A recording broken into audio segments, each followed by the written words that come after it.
I'm going to start with a story. 1998. 1998. Do you remember 1998? We were at the height of massive change around the world in this country. People were flooding online, connecting with each other, interacting with each other online. It was a crazy time, but it was actually the best example I can think of sort of the worst part of the human mind, the worst things that could have possibly happened in 1998. And it was really the Beanie Baby craze. Do you remember the Beanie Baby craze? I grew up in Queens, and I remember watching TV and being like, what is going on in the world? Like, people went bananas. They were just consuming and selling and buying Beanie Babies. It was this crazy hysteria that just completely took over the country. And it was the mastermind of this dude, Ty Warner. And, you know, you look at his eyes, it's either he's like a really playful Willy Wonka type, or he's like a maniacal mad genius. You know, so people went nuts and people were buying Beanie Babies like crazy. 64% of Americans owned at least one Beanie Baby in the year of 1997. It was crazy. It was crazy. It was like the Beanie Baby mania was at an all-time high. This is a famous case of a divorce in 1999, where a husband and wife were dividing the Beanie Babies as part of the settlement in front of the judge. Or there's this great story in Canada, people were smuggling Beanie Babies from Canada to the US to the point where you were only allowed to have one Beanie Baby in your car when you crossed the border. It was like the law. It was insane. Beanie Babies like completely consumed all of us. And according to The Economist, humans occasionally view exciting new creations as fantastic objects, which overwhelm us and skew our sense of reason. Our brains begin to tell us that by obtaining these magical objects, we will achieve some profound level of satisfaction, something akin to transcendence. Beanie Babies tapped into a deep, primal, evolutionary social need to connect with others, and it reached an all-time intense high. Frankly, we are a culture on edge. We are just on edge. We're ready for the next thing. We're ready to be hyped up. We're just curious about what's next, and that really is the key word, hype. And I'm going to talk to you a little bit about hype, this extravagant or intensive publicity or promotion. And that's really the nature of this talk today that I'm going to do. I call it Hype Feast, and it's about how our culture feeds on sort of a manufactured anticipation and how that brings people together, and really what does that mean for companies, brands, or employers. Just by way of introduction, I'm the founder and CEO of a consulting company called SYLVAIN. We do strategy and design consulting. We do innovation, brand strategy work with Nike, Apple, Netflix right now. You can Google us if you want. But back to hype, okay? So I work downtown, my office is downtown, and not far from the Supreme store, and Supreme is a great example of really the manufacturing of hype. You know, there's this great tweet, I don't have a dog, but will I still buy the Supreme dog leash? You bet I will. Like anything, and if you have kids of a certain age, you know what I'm talking about. If you slap on Supreme on something, kids or teens will go crazy, or the Telfar bag. I guess I'll buy a Telfar bag. I don't really want one, but everyone else has one, and they are cheap and black-owned. The large brown one could be a good work bag for me. Just the nature of people obsessing about this thing drives people to want it. Or, again, if you have kids of a certain age, or maybe you yourself, Euphoria, crazy hype the last few weeks. You know, if you watch that season, that second season, binged all of Euphoria in 2 days to appease my friends who wouldn't stop telling me to watch it, and now I finally understand what half of my Twitter feed means. Euphoria and pop culture was sort of the language that people use to connect with each other. It's where social bonds are forged. Or, you know, I literally about 10 minutes ago was playing Wordle. You know, Wordle achieved some sense of hype over the last few weeks. Or, you know, NFTs. You can't really talk about this conversation. The word NFT in itself is hype-ridden. And then, of course, the whole industry is based on hype. You know, these digital artifacts that people will buy and sell and share. So really, to me, if you want to understand the world we live in, look to the hype beast, not the Wall Street Journal. I didn't say that. A financial journalist said it. But just really the idea that hype actually speaks to what's really, really happening when in the world of business, when it comes to your talent base, when it comes to consumers. There's something about what's in the air, the excitement, the collective hallucination that tells you more about people than the thing themselves. And actually, I might even argue that the hype around something might be greater than the value of the thing in and of itself. Certainly when it comes to marketing or products or brands, that the hype around Apple computers or Nikes might actually be better and more valuable, and that might be the thing people are consuming, than the actual rubber on their feet. And that's the argument. And we've seen this play out, sneaker crazes. In many years ago, there was a riot downtown, Lower East Side, around the Nike Dunk Pigeon. People went crazy, and the hype was it the best shoe in the world? I don't know. Are you ready for a hot take? I don't know that the Beatles are really the de facto best band in the world. Certainly, there's a cultural bias when it comes to Beatles, you might even say. But the Beatles are definitely the most marketed band ever. And you might even say they were overhyped. Certainly, Beatlemania, them coming over across the Atlantic Ocean, was an example of how hype was actually maybe bigger than the music itself, maybe? Or remember Segways? Segways were hyped up. Remember Segways? We were all supposed to be out in the street, getting from place to place on Segways. People were like, it's going to change everything. And of course, that didn't happen. And this applies to politics as well. Some people argue that politicians that really thrive are really all they're doing is stoking hype and may not actually have policy agenda to speak to. So what is hype? And I argue that hype is part of a cultural operating system. It's a human society's general approach to making meaning. Essentially how groups of human beings go about deciding what matters to them collectively. I argue that hype is actually the language that connects us all. It's sort of the social fabric that brings us together. And all different societies in different eras have different cultural operating systems. My argument is that hype is kind of a key one, and that's because it sort of serves as part of our hive mind. It's kind of the thing that connects us. We sort of share a collective mindset because we're all thinking about the same things and we're forging connections. I don't need to know you to know that some of these things I'm talking about, you're connected to.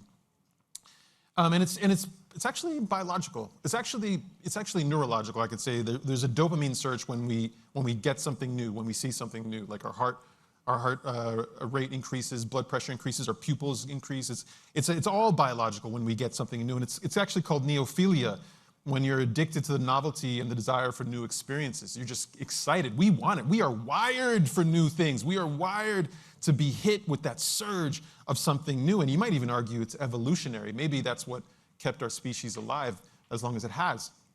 And there's this great Albert Camus quote, which I won't read in French for you. But what he basically says is that we need the sweet pain of anticipation to tell us we are really alive. It's the anticipation that keeps our heart beating. It's the anticipation that keeps us wanting to indulge in what's in the future. And just to get even nerdier about this, there's a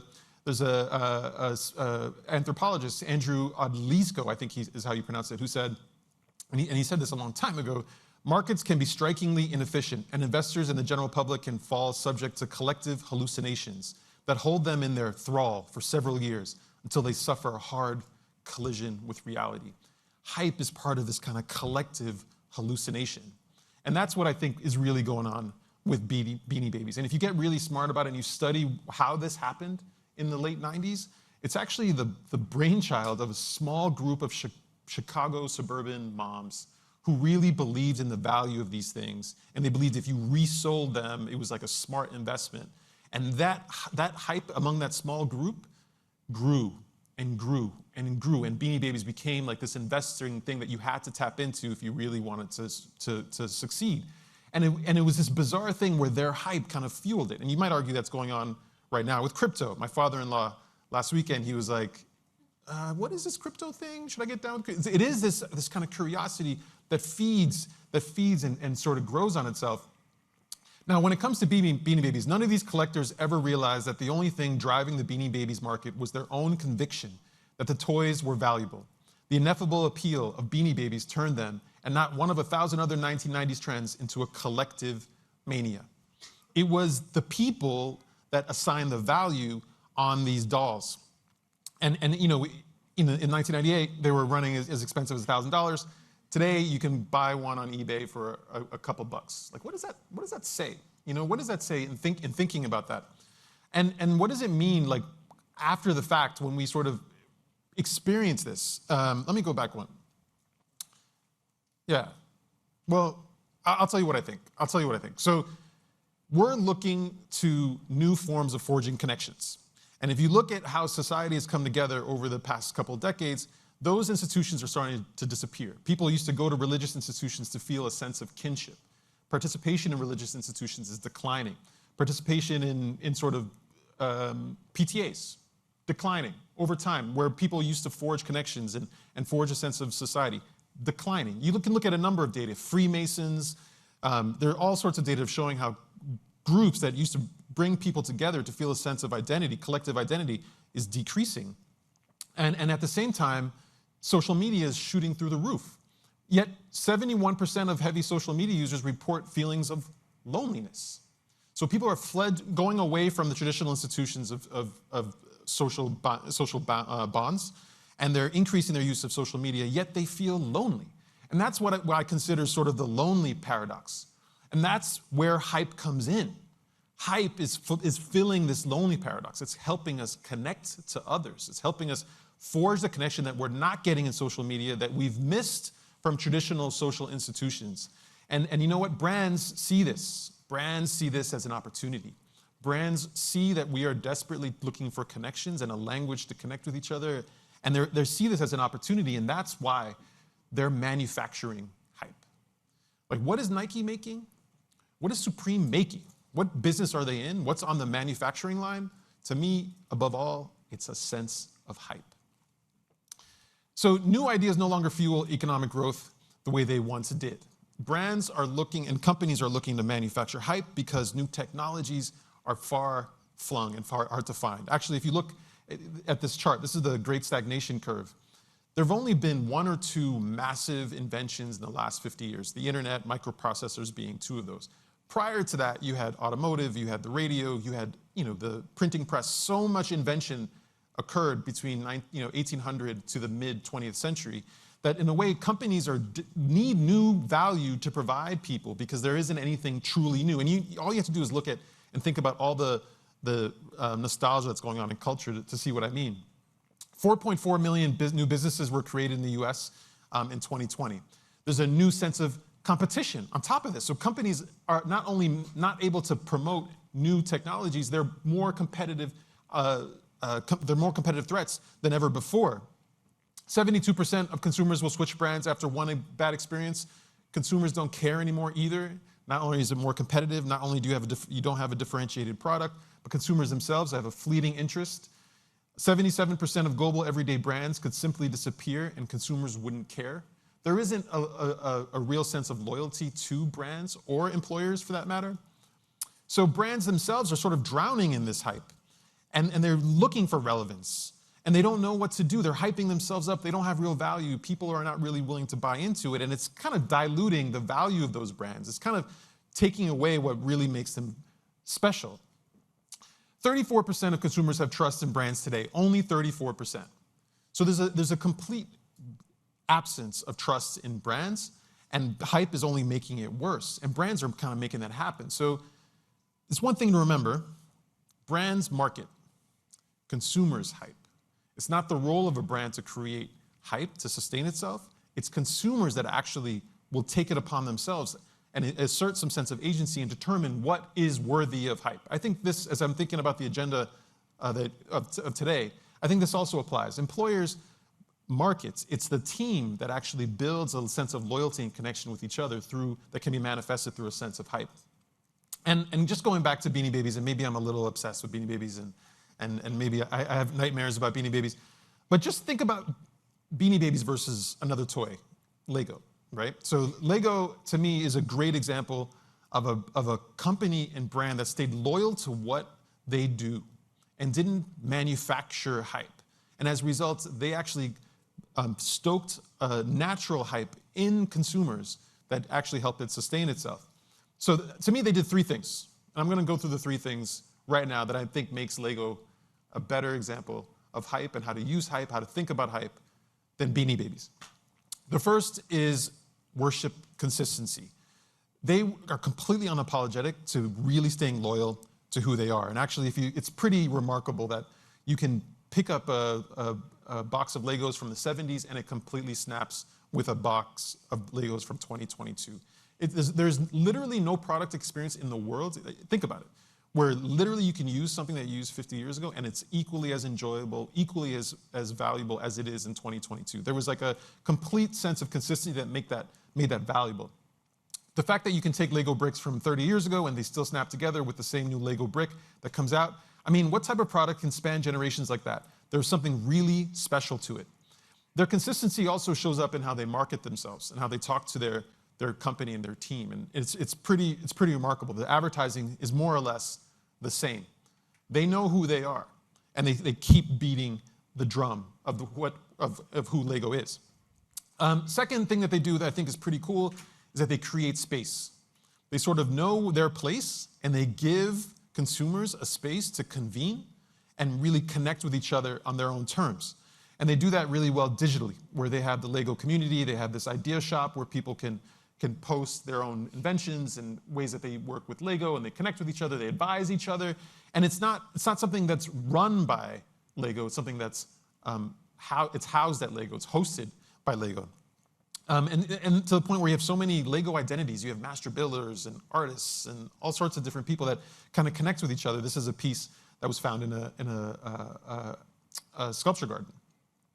So this third thing that they do is they practice restraint. This is a hard thing to do for big companies and big brands, is to know when to stop, okay? So and I'll give you some examples. In the late 90s, actually right around the Beanie Baby time, when video gaming was coming up and crazy things like Beanie Babies were coming up, Lego decided for a second, to diverge from that brick. And they started doing new things. They kind of tried to go super young.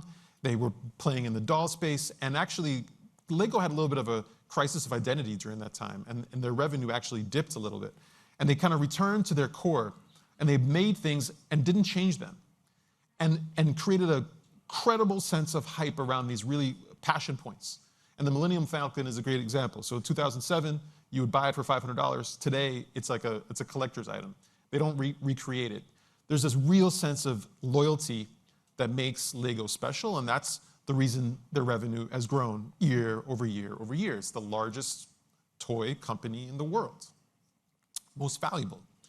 So to me, the way to really harness hype and not fall in the trap of hype, and to overcome the lonely paradox, and to forge connections with people naturally, and to speak their language, it's through these things. Worship consistency, create space, and practicing restraint. Thank you for your time. My name is Alain. I work at SYLVAIN. Check us out. Have a good day.